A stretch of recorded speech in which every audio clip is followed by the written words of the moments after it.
Hello everyone, welcome to Shri Ram's IAS YouTube platform. This is your mentor आरजू कक्कर और इस session में हम लेंगे आज के इम्पॉर्टेंट न्यूज़ एनालिसिस, बहुत इंपॉर्टेंट आर्टिकल्स के साथ साथ एक एडिटोरियल जो है उसको भी कवर करेंगे. सो सेशन अच्छे लगते हैं तो keep liking and share these videos and also don't forget to subscribe to the channel.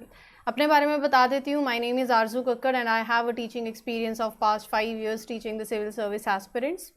तो यहाँ पर आपको जो कंटेंट मिलता है that is prelims plus mains को ध्यान में रखते हुए. तो जहाँ से प्रीलिम्स हमने प्रीवियस ईयर क्वेश्चंस बहुत देखे हैं तो उससे आपको एक जनरल अंडरस्टैंडिंग अब हो गई होगी कि किस तरीके से UPSC ask questions in prelims. Prelims भी देखेंगे, मेंस में भी जिस पर्टिकुलर टॉपिक वो जिस पर्टिकुलर मेंस के उससे लिंक करता है जीएस पेपर से, तो we'll have a look over it. साथ में आज एक बहुत इंपॉर्टेंट एडिटोरियल है, इसको देखेंगे, that is new troika for India's north east region. बहुत कुछ है जानने को, जैसे prime minister will inaugurate an integrated e Gram Swaraj and GeM portal. तो बेसिकली ये हो रहा है आज के दिन. तो ये क्या है, will talk about it. GS paper 2 से लिंक कर सकते हो. अगला logistic performance index, very important. आपको पता ही है इंडेक्सेस यूपीएससी के लिए बहुत इंपॉर्टेंट होते हैं. वर्ल्ड बैंक का इंडेक्स है, इंडिया की स्पॉट रैंकिंग, कौन फर्स्ट कौन लास्ट, तो वो सब देखेंगे जीएस पेपर 3. एंड फिर एक Gandhi Sagar wild life sanctuary है. ये सेंचुरी कहाँ पर है, कब ये नोटिफाई हुई, और जीएस पेपर 3 से इसको लिंक कर सकते हो. यहाँ पर मैप की प्रैक्टिस बहुत ज़्यादा ज़रूरी है. जितना मैप में चीज़ों को देखोगे उतना आपके लिए बढ़िया होगा. ठीक है. अब मुझे ऐसा लगता है कि आपको एक अंडरस्टैंडिंग मिल गई है कि हम कैसे इस सेशन में कंटिन्यू करने वाले हैं. तो चलिए नज़र डालते हैं पहले न्यूज़ पे, जो कि इम्पॉर्टेंट है और कहती है कि पहला सेंसस जो है वो रिलीज़ हुआ है. Report of its first ever census, जो कि सेंसस है वाटर बॉडीज़ को लेके. जल शक्ति वो मिनिस्ट्री है जिसने रिसेंटली रिलीज़ करी ये report of this water census, water bodies के लिए सेंसस. क्या ऑब्वियसली वाटर बॉडीज़ के लिए सेंसस है और water body, so it will be like highlighting the incitements into the country's water resources, right, कि कैसे चल रहा है, कितनी एनक्रोचमेंट, कहाँ पर पोन्स, कितने लेक्स, तो ये सब बताएगा. सिग्निफिकेंस भी है. क्या सिग्निफिकेंस है वो आप सोचो, क्योंकि थोड़ा सा तो दिमाग चलना चाहिए बट थोड़ा खुद से सोचो फिर मैं बताती हूँ. ये जो सेंसस है ये आपको पूरा देखो. वाटर बॉडी क्या होती है? Water body is like all the natural and man made units bounded on all the sides, right, with some of the work that is use for storing the water for irrigation purposes. बिल्कुल सही बात है. ये जो census है ना, it provides like highlights the disparities among the rural and urban areas, also the level of encroachment. और ये जो census है it was conducted in conjunction with the 6th minor irrigation census for 2017-2018. ये census कहता है, बताता है about like it aims to provide about the India's water resources, an inventory of these Indian water resources like ponds, tanks, lakes, वो data on the encroachment of water bodies, तो वो सब की information होती है. ये कहता है West Bengal highest number of ponds and reservoirs है 7.47 लाख. सिक्किम में कम है 134 लीस्ट. आंध्र प्रदेश में सबसे ज़्यादा टैंक हैं. तमिलनाडु में सबसे ज़्यादा लेक हैं. और महाराष्ट्र लीड्स इन, जो सबसे ज़्यादा वाटर कंजर्वेशन स्कीम्स है ना वो महाराष्ट्र में चल रही है. फिर ये सेंसस में बताया गया, रिपोर्ट से हाईलाइट हुआ that 97.1% of the water bodies वो हैं रूरल एरियाज़ में, 2.9% हैं अर्बन एरियाज़ के अंदर. ठीक है. और साथ ही साथ ये सेंसस ने ये भी बताया पहली बार कि 1.6%, कितना, 1.6% of all the enumerated water bodies are encroached, जिसमें 95% ऑफ द एनक्रोचमेंट वो कहाँ है, रूरल एरियाज में, और 4.6% कहाँ है, अर्बन एरियाज के अंदर. अब ये जो रिपोर्ट है ना, इसकी एक सिग्निफिकेंस है. जब आपको पता चल जाए अच्छा ये हो रहा है रूरल एरियाज में, ऐसा अर्बन एरियाज में हो रहा है, ये डिस्पैरिटी है, तो आप इफेक्टिव मेजर्स उसी तरीके से ले सकते हो for preventive encroachment. Policy makers एक इन्फॉर्म डिसीजन ले सकते हैं regarding the water resource management. और ये जो डेटा है ये एक बेसलाइन की तरह भी काम कर सकता है for the future assessment of India's water resources. क्या प्रोग्रेस हुई, मॉनिटरिंग होगी प्रॉपर से, right? So it will be acting providing you the crucial data and it will further help in the progress towards sustainable water management. Sorted है? चलिए, हमारे prime minister ने press किया the completion of the Bihar portion of बरूनी Guwahati pipeline, जो कि आती है under the प्रधानमंत्री ऊर्जा गंगा प्रोजेक्ट। अब ये प्रोजेक्ट कहाँ था, कब था? तो ये प्रोजेक्ट ना आज से 2016 में ये प्रोजेक्ट लॉन्च किया गया था। ये देखो, इसका लॉन्च ईयर है ये। और ये प्रोजेक्ट ना 5 स्टेट्स की जो एनर्जी रिक्वायरमेंट्स हैं उनको कैटर करता है, यूपी, बिहार, झारखंड, उड़ीसा और वेस्ट बंगाल। ये इस प्रोजेक्ट को नाम दिया गया है Jagdishpur Haldia and Bokaro Dhamra pipeline project. ये प्रोजेक्ट का सिग्निफिकेंस क्या है? ये project piped cooking gas provide करना चाहता है to the households of Varanasi and million others in the neighbour states. ये प्रोजेक्ट इंडस्ट्रियल क्लस्टर्स क्रिएट करना चाहता है इन दी स्टेट्स, जो कि यूटिलाइज कर सकें गैस को एज अ फ्यूल और जनरेट हो एम्प्लॉयमेंट इन दीज एरियाज। तो यहाँ पर ये पाइपलाइन जो है it will connect 6 districts in Bihar to the national gas grid, और फिर it will provide access to clean natural gas industries के लिए, CNG for vehicles, PNG for homes. तो एक सस्टेनेबल लाइफ स्टाइल को प्रमोट करता है ये प्रोजेक्ट। टोटल जो इसकी लेंथ है पाइपलाइन की वो है 3384 किलोमीटर। ठीक है, समझ आ गया? कमेंट सेक्शन में ज़रा मुझे ये बताना कि कौन से अमेंडमेंट एक्ट से Panchayati Raj institutions this were institutionalised and 24th of April is observed as, चलो अब ये तो पता ही चल गया, नेशनल पंचायती राज डे। तो 24th of April मतलब आज नेशनल पंचायती राज डे है, और आज के दिन प्राइम मिनिस्टर इनॉग्रेट करेंगे ई ग्राम स्वराज को जेम पोर्टल के साथ। कहाँ पर? रीवा मध्य प्रदेश के अंदर। ठीक है, जेम पोर्टल क्या है और ई ग्राम स्वराज क्या है, पहले तो मतलब यही पता होना चाहिए ताकि आप इनके इंटीग्रेशन को समझ पाओ। जेम पोर्टल है GEM, government e market place, online सब कुछ दोनों, जिसमें खरीदने वाला होगा गवर्नमेंट ऑफिशियल्स, बेचने वाले होंगे लोकल आर्टिजन्स। समझ रहे हो? तो उससे क्या हो रहा है, सरकार आपके प्रोडक्ट खरीद रही है, आपका मार्केट चेन जो है और आपका प्रोडक्ट की एक वैल्यू, एक मार्केट वैल्यू बनती है। अगर प्रोडक्ट में होता है ना, अगर दम है, जान है, तो वो ग्लोबली कॉम्पिटिटिव बनता है, लाइवलीहुड ऑप्शंस और बढ़ जाते हैं, राइट? अपॉर्चुनिटीज़ क्रिएट होती हैं। अगर आपको याद हो तो एक स्वायत्त इनिशिएटिव भी इसके रिगार्ड में आया, जो कि स्टार्टअप्स, यंग विमेन एंटरप्रेन्योर्स को एनकरेज करता है to sell their products on this portal, register yourself, right? तो यहाँ ये पोर्टल है। अब उसी के साथ जो ई ग्राम स्वराज पोर्टल है ना, that is for effective monitoring and evaluation of works that have been taken up in the Gram Panchayat. तो इसका इंटीग्रेशन जो है, it is to enable the panchayat to procure their goods and services through GeM, leveraging the e Gram Swaraj portal. तो इससे rural economy को भी और ज़्यादा स्ट्रेंथन और फ्लरिश करने की बात करी जा रही है कि एंटायर बायर सेलर का जो इकोसिस्टम है वो और ज़्यादा फ्लरिश होगा, रूरल इकोनॉमी और ज़्यादा बूस्टअप होगी, और एंटरप्रेन्योरशिप भी होगी along with the lines of digital India program. User base बढ़ेगा, नियरली मतलब 60,000 is envision to increase to more than 3 lakhs in a phased manner. Transparency आएगी, तो bringing transparency in procurement by panchayats by making them process digital. Encouragement होगा to the local vendors कि भैया register करो GeM पे, as panchayats procure largely from such vendors. Panchayat will have access to the doorstep delivery of quality assured goods, right? तो ये इसके integration से बहुत फ़ायदे होने वाले हैं। अगर रही बात ई ग्राम स्वराज की, इस प्लेटफॉर्म की, 2020 में ही ये लॉन्च हुआ था, जिसका मतलब वही एक ऐसा tool that unifies planning, accounting and the monitoring functions of the panchayat. Right, जिसमें आप बोल सकते हो जैसे एक सिंगल विंडो हो गई for capturing the panchayat information, profile of panchayat, details of panchayat के finances, asset details, activities taken up through the Gram Panchayat development plan, तो वो सब कुछ, ठीक है। सो एक सिंगल विंडो सोल्यूशन हुआ for all the day to day functioning of the panchayat. Sorted है।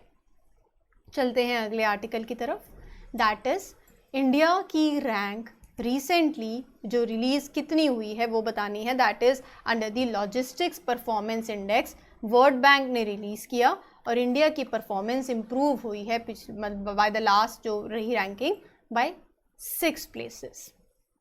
मतलब आप सही कर रहे हो। लॉजिस्टिक क्या है, यहाँ से कोई भी सामान आपको कहीं पहुँचाना हो तो पहले उसकी पैकिंग होगी, लोडिंग होगी, फिर जाएगा, फिर अनलोडिंग, अनपैकिंग, तो बहुत खर्चा होता है, राइट। तो वो खर्चे को आप कैसे कम करो, कैसे आप अपनी सप्लाई चेन को और रिलायबल बना सकते हो, अच्छा बना सकते हो कि आपकी लॉजिस्टिक कॉस्ट कम हो। और इंडिया के विद रिस्पेक्ट टू में बताया जाए तो इंडिया काफ़ी पॉलिसीज़ हैं with respect to the logistic sector, तो मतलब we are doing great in this sector also, क्योंकि अगर आपकी परफॉर्मेंस इंप्रूव हो रही है मतलब you are going in the right direction.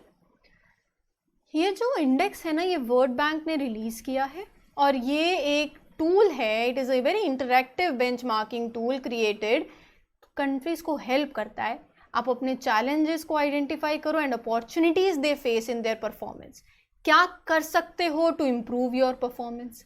So it measures the ease of establishing reliable supply chain connections and structural factors that make it possible. Logistic service की quality, trade and transport related infrastructure, आज हमारा editorial भी थोड़ा इसी पे ही बात करेगा, right, तो उसको भी इसी में ही देखेंगे। LPI लॉजिस्टिक परफॉर्मेंस इंडेक्स ना 139 कंट्रीज़ को कंपेयर करता है और यहाँ पर इंडिया की रैंकिंग है 38 आउट ऑफ 139 कंट्रीज़। हमने इम्प्रूव किया है from the previous index, climbing 6 places. India की 2 major factors for India's jump it could be, एक तो हमारी मॉडर्नाइजेशन, दूसरा हमारा डिजिटलाइजेशन। मतलब मोस्ट एफिशिएंट और हाईएस्ट रैंक जिसकी आई है वो है सिंगापुर और फिनलैंड की in this logistic performance index 2023। ठीक है, चलिए अब इस मैप के अंदर जरा Gandhi Sagar wild life sanctuary को देख लो।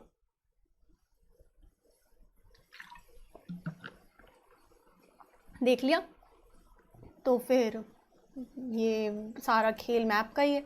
ये है Gandhi Sagar wild life sanctuary. Let me change the colour क्योंकि इसमें रेड से ही मार्क्ड है ना, तो पता नहीं चलेगा।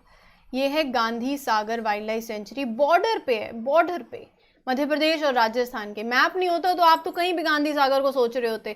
मैप इंपॉर्टेंट है। पता है यहाँ से चंबल गुजरती है तो इसको काटती है with in dividing it into 2 parts. News में इसलिए क्योंकि मध्य प्रदेश के चीफ मिनिस्टर ने अनाउंस किया है कि ये जो Gandhi Sagar wild life sanctuary है it will be developed as second home for cheetahs within the 6 month.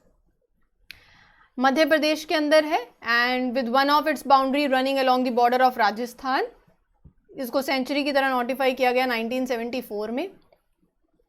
जो एरिया है ना, it is vast open landscape है, स्पार्स वेजिटेशन है, स्मॉल पैचेस हैं डेंस फॉरेस्ट के एंड रिवर चंबल।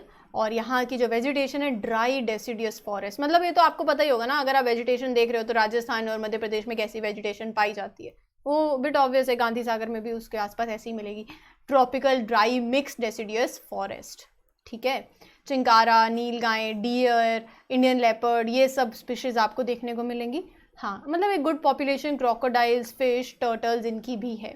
और इस सेंचुरी के आसपास बहुत फोर्ट्स और टेम्पल्स भी हैं, तो मतलब it has many other places जो कि हिस्टोरिकल सिग्निफिकेंस है, जिनका आर्कियोलॉजिकल रिलीजियस इम्पोर्टेंस है, तो काफ़ी अच्छा आसपास की जगह है। अब देखते हैं आज का एक एडिटोरियल जो कि बात करता है a new troika for India's north east reason. ये क्या है एडिटोरियल, इसके में ये जो टर्म यूज़ कर रहे हैं ना ये लोग एडिटोरियल के अंदर जो राइटर हैं, ट्रोइका, यहाँ पर ये टर्म है फॉर 3 कंट्रीज, इंडिया, जापान और बांग्लादेश। राइट, एक ये एडिटोरियल कवर करेंगे एंड फिर उसके बाद will have a look over the next 1 2। ठीक है, चलिए अब इसको मैं with in the lines read करूं उससे अच्छा है कि मैं आपको ना इसका जिस्ट बताती हूँ पहले इस आर्टिकल का, आप बस ध्यान से सुनना। जो नॉर्थ ईस्टर्न रीजन है इंडिया का, राइटर कह रहे हैं इस आर्टिकल के अंदर 8 स्टेट्स आती हैं, वो एक सिग्निफिकेंट चेंजेस हो रहे हैं उसमें, and it's moving towards economic development. Political changes हो गए, सिक्योरिटी इम्प्रूवमेंट हो गई, नेबर जो हैं आपके साथ, आपके बांग्लादेश जैसे, उनके साथ क्लोजर टाइज, और फिर जापान का वहाँ पर एक कॉन्ट्रीब्यूशन, तो सब कुछ एक पॉजिटिव ट्रेंड में जा रहा है। यहाँ पर इस आर्टिकल में मेंशन्ड है एक पोर्ट के बारे में भी। वो पोर्ट का नाम मैं आपको पहले दिखा देती हूँ, दैट मैप में भी बहुत ज़रूरी है वो देखना। So let me show you, that is this port. कहाँ है? मतरबारी डीप सी पोर्ट। ये पोर्ट डेवलप हो रहा है, कंस्ट्रक्शन में है, जापानीज असिस्टेंस भी है, तो इसके बारे में भी यहाँ पर राइटर ने मेंशन किया है। ठीक है, तो अब क्या बात है उसको जान लेते हैं। तो मतलब उनका ये कहना है कि इसका इम्पैक्ट, इसका कंस्ट्रक्शन 2027 में ये ऑपरेशनल होगा, एंड इट इज़ एक्सपेक्टेड कि ये एक it will become a hub and की इंडस्ट्रियल कॉरिडोर। लेकिन राइटर कहते हैं कि यहाँ पर इसके साथ साथ we need to make sure कि आपके इंडस्ट्रियल वैल्यू चेन जो है आप उसको भी क्रिएट करो, एम्प्लॉयमेंट अपॉर्चुनिटीज़ लाओ, इंडस्ट्रियलाइजेशन को एक्सिलरेट करो, हैं, जहाँ पे नॉर्थ ईस्ट के पास एक कॉम्पिटिटिव एडवांटेज हो, where you can include agro processing, manufacturing of man made fibres, handicrafts, two wheelers, pharmaceuticals. तो ये यहाँ पे राइटर का कहना है। ठीक है, समझ आ गई इतनी सी बात। अब देखते हैं और उन्होंने क्या बोला था, सुन लो पहले, फिर सब मेंशन भी है, लिखा हुआ भी दिख जाएगा। चैलेंजेस भी उन्होंने बताया। उन्होंने कहा कि देखो अभी अपने को policy convergence, easing the investment restrictions, वो उसकी भी ज़रूरत है, और सिर्फ अकेले जापान की इन्वेस्टमेंट से नहीं होगा कुछ, इंडिया को भी यहाँ पर इन्वेस्टमेंट करनी पड़ेगी, इंडियन कंपनीज़ को, और साथ ही साथ और भी बातें करी। अब आपको एक जस्ट एक अंडरस्टैंडिंग सी आ गई है कि इस पूरे एडिटोरियल में क्या है ना। तो अब मैं आपके लिए जब ये लाइंस पढ़ूंगी तो आपको समझना जो है वो आसान हो जाएगा आपके लिए। चलिए, तो let's have a look over it. देखो, the region comprising India's 8 north eastern states, वही अरुणाचल प्रदेश, नागालैंड, मिजोरम, मेघालय, मणिपुर, असम, त्रिपुरा, सिक्किम, वो ड्रामेटिक चेंज वहाँ पर चल रहा है। ये सिक्योरिटी चैलेंजेस भी अब हम काफ़ी सॉल्व कर चुके हैं, चीज़ें बेहतर हो रही हैं, and it is leading towards अच्छा economic development. Political changes have been helpful, और साथ ही साथ अच्छा लिंकेज भी है with the neighbouring country like Bangladesh. और कमिंग जापान की, तो it has also emerge as a significant development partner India के लिए भी और बांग्लादेश के लिए भी। तो जो टर्म है यहाँ ट्रॉयका यूज़ करी है, that is for India, Japan and Bangladesh. Third India Japan intellectual dialogue जो हुआ त्रिपुरा के अंदर, उसने भी एक अपॉर्चुनिटी प्रोवाइड करी कि एक्सपर्ट्स और पॉलिसी मेकर्स जो हैं to assess the evolving thinking of them. It showed कि जो पाथ ब्रेकिंग चेंजेस हुए हैं इन द नॉर्थ ईस्ट में, एंड अब इंडिया, जापान और बांग्लादेश का क्लोजर आना, कैसे क्या विजन है और क्या अपॉर्चुनिटीज़ क्रिएट हो सकती हैं। बिना मैप के कुछ नहीं है। ये है मतरबारी पोर्ट, ठीक है, ये है बांग्लादेश, और त्रिपुरा के साथ देखो कनेक्टिविटी हो जाएगी, नॉर्थ ईस्ट के साथ कनेक्टिविटी हो जाएगी।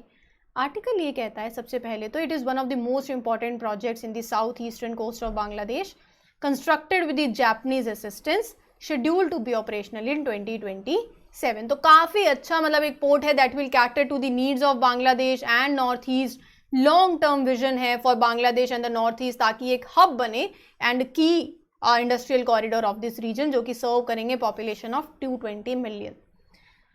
फिर राइटर कहते हैं कि देखो पोर्ट तो ठीक है, लेकिन आपको साथ साथ रीजनल इंडस्ट्रियल वैल्यू चेन भी क्रिएट करनी चाहिए। इसको यहाँ पर, अपने को यहाँ पर इंडस्ट्रियलाइजेशन अलग अलग सेक्टर में एक्सिलरेट करने की ज़रूरत है, साथ ही साथ जहाँ पर नॉर्थ ईस्ट का एक कॉम्पिटिटिव एडवांटेज हो।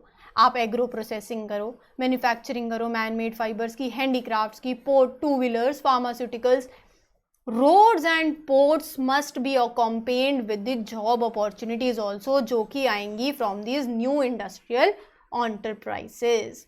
तो ये आर्टिकल कहता है एक जॉइंट फोकस होने की बहुत ज़्यादा ज़रूरत है और कॉम्प्रीहेंसिव कनेक्टिविटी हो, right, and north east is likely to be a priority. अब यहाँ पर राइटर कहते हैं कि देखो चैलेंजेस भी हैं, of course there are challenges that can be addressed by expanding the policy convergence, taking people along. Japan का as a single investor in the north east is unworkable. Indian companies को भी invest करना चाहिए. India को अपनी restrictions को ease करना पड़ेगा on the flow of investment from Bangladesh. India must do that. 3 government जो हो गई, 3 government should also for closer linkages of the economic cooperation. और ये तो आपको सबको पता ही होगा, इंडिया की जो एक्ट ईस्ट पॉलिसी है, राइट, वो भी बहुत मतलब यहाँ पर मेंशन हुई. और वो एक्ट ईस्ट पॉलिसी तो obviously it is to promote the economic cooperation, जिसमें हम कल्चर, कनेक्टिविटी और कॉमर्स की बात करते हैं. To have a better relationship with the south east Asian countries, है ना. कॉपरेशन बढ़ेगी, इंटरेक्शन होगा with the other neighbouring countries, north eastern Indian states का. एक obviously it will also go a long way in curbing the increasing impact of China. तो ये एक significance तो है ही सही इन चीज़ों का. तो ओवरऑल यहाँ पर there are challenges that need to be address. Policy convergence की जैसे उन्होंने बात करी थी, अपनी इन्वेस्टमेंट को रिस्ट्रिक्शंस को ईज करो, and forging the closer relationship between the Bangladesh, India and Japan, right. तो India can better connect with the other neighbours also, Nepal, Bhutan, Myanmar के साथ. इसको भी एम्फेसाइज करने की एक ज़रूरत है. और साथ ही साथ एंड में कंक्लूजन में ये है कि पहले तो ये व्हेन इश्यूज आते हैं, जब रीजनल कॉपरेशन एंड इंटीग्रेशन के, उसको and they are discussed. So bay of Bengal initiative for multi sectoral technical and economic cooperation, BIMSTEC पे ध्यान देना चाहिए, विच इज सेल्फ डिफीटिंग, लेकिन वो है नहीं. This must change so that the grouping progresses towards its vision of establishing the bay of Bengal community. और दूसरा, लार्ज साउथ एशिया को साउथ ईस्ट एशिया के साथ कनेक्ट करने का जो गोल है, एंड उसमें leadership from like Bangladesh, India, Japan, ये फॉरम बन सकता है. अब it should be launch like BIJ forum at the level of foreign ministers, right? It will be a very welcoming move in the northeast. तो ये यहाँ पर आर्टिकल के अंदर mentioned है. रही बात अगले आर्टिकल की, एक और आर्टिकल था आज न्यूज़पेपर के अंदर, how can a juvenile be tried as an adult in the court. बड़ा ही अच्छा और इम्पॉर्टेंट आर्टिकल है, जिसके अंदर NCPCR की जो रिसेंटली इशूड गाइडलाइंस हैं उनके बारे में बात करी गई. जो बेसिकली ये जो आर्टिकल कहता है कि जो वो 16 से 18 साल के बच्चे अगर कोई एक ऐसा क्राइम कमिट कर दें, कोई हीनियस ऑफेंस कमिट कर दें, तो how can a juvenile be tried as an adult in the court. क्या रिस्पॉन्सिबिलिटीज़ होंगी ऑफ जुवेनाइल जस्टिस बोर्ड की. और जुवेनाइल जस्टिस बोर्ड ही बेसिकली ये देखेगा, डिसाइड करेगा. एक्ट है इसके लिए, जो जुवेनाइल जस्टिस बोर्ड जो है, अब अगर मतलब क्या 16 से 18 साल के बच्चे को should be tried as a adult in the court और नॉट, क्या गाइडलाइन. तो यहाँ पर NCPCR ने कुछ गाइडलाइंस दी हैं कि JJB को ये फॉलो करना चाहिए. ठीक है, उसके लिए मैं जैसे आपको एक रफ स्केच तो बता ही दिया है, थोड़ा सा और जानने के लिए बता देते हैं ताकि लिंक कर पाओगे चीज़ों को. Juvenile justice care and protection of children act 2000 आया, and JJ Act, Juvenile Justice Act 2015 replaced this act. It allows for the juveniles, वही जो 16 से 18 साल तक के होते हैं एज ग्रुप में, who are involved in the heinous offenses. So it allows for juveniles in conflict with law and to be tried as adults. कैसे? तो ये आर्टिकल जो है उस पर ध्यान देता है. तो यहाँ पर ना देखो, NCPCR has recently issued the guidelines for conducting a preliminary assessment by the juvenile justice board, जैसे कि मैंने आपको बताया, under the section 15 of JJ act, वही juvenile justice act. Preliminary assessment जो है वो बहुत ज़्यादा ज़रूरी है. वेदर अ जुवेनाइल, मतलब वो बताएगा whether a juvenile can be tried as an adult और नॉट. और ये मैटर ना मतलब कोई सिंपल सा इशू नहीं है, राइट. क्यों? क्योंकि देखो, प्रिलिमिनरी असेसमेंट का टास्क जो है वो एक डेलिकेट टास्क है. पूरे बच्चे की ज़िंदगी, entire life of the child पे इसका एक लास्टिंग इफेक्ट होगा अगर the one is basically tried as an adult. अगर वो वहाँ रहेगा, उस पर इम्पैक्ट पड़ेगा, वापस से सोसाइटी में उसका री इंटीग्रेशन होना. एक सीरियस नेचर में बात हो रही है, and it will definitely see the consequences of the assessment of the child to be tried as an adult or a minor is serious in nature. पूरी ज़िंदगी है उसकी, and it will have a lasting effect for the entire life of the child. तो यहाँ कुछ guidelines जो हैं वो by the NCPC are given कि अगर उनको should be tried as an adult और नॉट, तो आपको पहले उसकी प्रिलिमिनरी असेसमेंट में क्या होना चाहिए वो भी बताते हैं क्या होना चाहिए। यहाँ देखो, द एक्ट हैज़ कैटेगराइज, पहले तो मतलब करना है कि नहीं करना, how does a child gets tried as an adult. पहले एक्ट हैज़ कैटेगराइज ऑफेंसेस को 3 कैटेगरीज में, पिटी ऑफेंस, सीरियस ऑफेंस और हीनियस ऑफेंसेस। सेक्शन 15 जो है of the JJ act provides that अगर कोई हीनियस ऑफेंस होता है, अगर 16 से 18 साल का बच्चा कोई हीनियस ऑफेंस करता है, तो वहाँ पर in this case of a heinous offense alleged to have been committed by a child who has completed or is above the age of 16 years, the board will conduct a preliminary assessment regarding his physical capacity of the child, उसकी mental capacity, circumstances in which the offense was allegedly committed, ability to understand the consequences of the alleged offenses। तो ये एक preliminary assessment जो है वो करनी रहेगी। फिर उसके बाद यहाँ पे आर्टिकल में मेंशन है कि guidelines further make it clear that the board will be responsible for the assessment and provide the child's family their a copy of the order. साथ में legal aid will be provided through the district legal services authority who will be representing during the preliminary assessment. The board will also take into consideration the social investigation report, right. तो ये चीज़ें जो हैं वो इस article के अंदर properly mention है। अब देखो लास्ट में आर्टिकल में यही है कि मतलब इन चीज़ों से हाउ फार, मतलब इम्प्लीमेंटेशन भी तो बहुत इंपॉर्टेंट है इन गाइडलाइन। लेकिन एक चीज़ है, इन गाइडलाइन से चीज़ें काफ़ी क्लियर हो गई हैं, implementation will be the next part. पहले तो चीज़ें एकदम क्लियर हो जानी चाहिए ना, तो कमिंग ऑफ दिस गाइडलाइंस चीज़ें क्लियर हुई हैं। And yes, it is a very delicate task, क्योंकि as I mention that if we are doing so कि whether to decide or not, फिर आपने कैटेगरी क्रिएट करी और इसके कॉन्सिक्वेंसेस को ध्यान में रखना भी बहुत ज़्यादा ज़रूरी है, क्योंकि वंस अगर ऐसा होता है the child will be sitting with an adult and will be tried as an adult also when that case happens, तो पूरा उसका इस प्रोसेस का will be having a lasting effect for the entire life of the child, क्योंकि 16 से 18 साल के बच्चे की बात हो रही है यहाँ पर, राइट। सो ये थे आज के इंपॉर्टेंट आर्टिकल्स, इस उम्मीद के साथ कि आपको सेशन अच्छे लग रहे हैं। All you need to do is don't forget to like, share and subscribe to this channel. This is your mentor Aarzoo Kakkar signing off. Will meet you in the next one. Till then take care everyone, good luck, good wishes.